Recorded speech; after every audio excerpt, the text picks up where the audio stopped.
Ils le tueront, et le troisième jour, il ressuscitera. Pour l'annonce de l'Évangile, Dieu vous appelle à partager la gloire de notre Seigneur Jésus-Christ. Amen.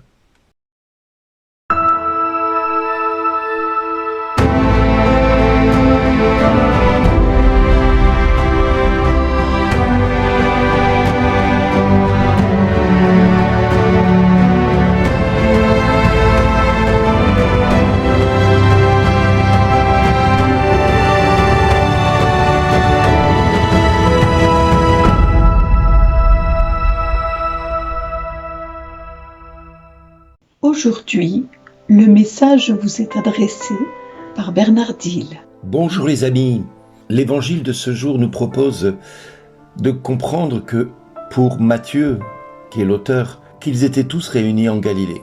Cette chose était si importante pour Matthieu qu'il a trouvé évident d'en parler. En effet, le fait de mentionner qu'ils étaient ensemble nous montre pour cet évangéliste qu'il veut souligner l'importance de cette proximité que le Christ avait avec eux.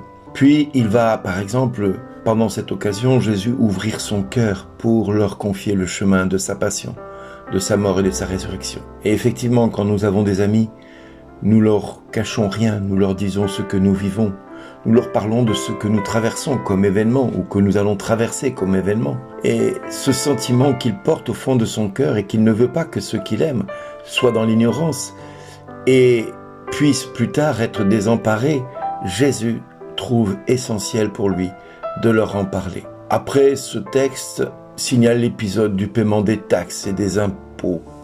Ici, à nouveau, l'évangéliste nous laisse entrevoir le traitement de Jésus en se mettant au même niveau que Pierre, en opposant les fils, Jésus et Pierre, exempts de payer aux autres qui y sont obligés. Finalement, le Christ leur montre comment ils doivent faire pour obtenir l'argent nécessaire pour payer, pas seulement pour lui, mais pour eux deux, de façon à ne pas être une occasion de chute et de scandale. Dans tous ces traits que nous trouvons dans cet évangile, nous découvrons donc cette vision, je dirais, fondamentale de la vie chrétienne. Il s'agit de l'ardeur que Jésus y met pour rester avec nous, pour parler avec nous, pour entretenir une relation, une proximité avec nous.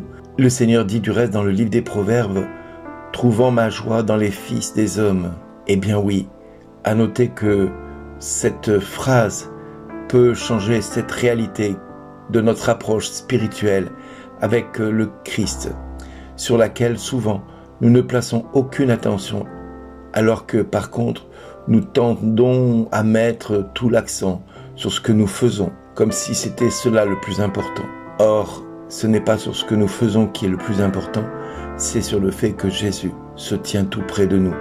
Cette vie intérieure doit se centrer sur le Christ Jésus, sur son amour pour nous, sur son dévouement pour chacun de nous jusqu'à la mort, et la mort pour nous sur une croix. Et ainsi, au lieu de rechercher le Christ dans l'action, recherchons le Christ dans la proximité de notre cœur. En fin de compte, il est plus important, plutôt que d'agir, de regarder le Christ. La passion de notre Seigneur Jésus-Christ ne se révèle pas dans l'action, elle se révèle dans l'intimité, dans le cœur à cœur avec Jésus. Et quand nous sommes perturbés pour tout ce que nous devons payer, pour tout ce que nous devons être, eh bien Jésus nous dit, ne vous inquiétez pas, je pourvoirai à ce dont vous avez le devoir de payer. En clair, si vous avez des taxes, des impôts à payer, ne vous souciez pas de comment vous allez les payer. Si vous avez cette proximité avec le cœur de Dieu, si vous avez cette proximité avec le corps du Christ, avec Jésus, qui s'est sacrifié et qui aujourd'hui est ressuscité pour chacun de nous, eh bien cette intimité va faire que Jésus va vous donner la solution pour payer vos impôts, pour payer les taxes, pour payer ce dont vous avez besoin de payer. Eh bien oui, la providence de Dieu ne vient que pour ceux et celles qui ont une intimité avec Jésus. En effet, Dieu a le souci du détail. Dieu a le souci de ces petites choses dont nous avons tant besoin par moment pour avoir notre cœur en paix. Et Jésus lui-même veut que nous ayons notre cœur en paix. Et bien des fois, nous sommes inquiets de savoir comment nous allons payer ceci ou cela, parce que c'est notre devoir de payer nos taxes et nos impôts. Eh bien, le Christ en a le souci autant que nous. Et c'est pour ça qu'il veut cette proximité avec nous. C'est pour ça qu'il veut qu'on soit réunis avec lui et non pas dans l'action. Je dois faire pour apporter à Dieu quelque chose parce que si je ne fais pas, je n'obtiendrai pas ce que je veux. Non, ce n'est pas au faire que Dieu attend de nous et c'est pas au faire qu'il agira pour nous. Mais c'est parce que nous serons réunis à ses côtés, tout près de son cœur, comme Jean, la tête posée sur son cœur. Vous savez, cette phrase m'a souvent interpellé et je sais plus qui est-ce qui l'avait dit.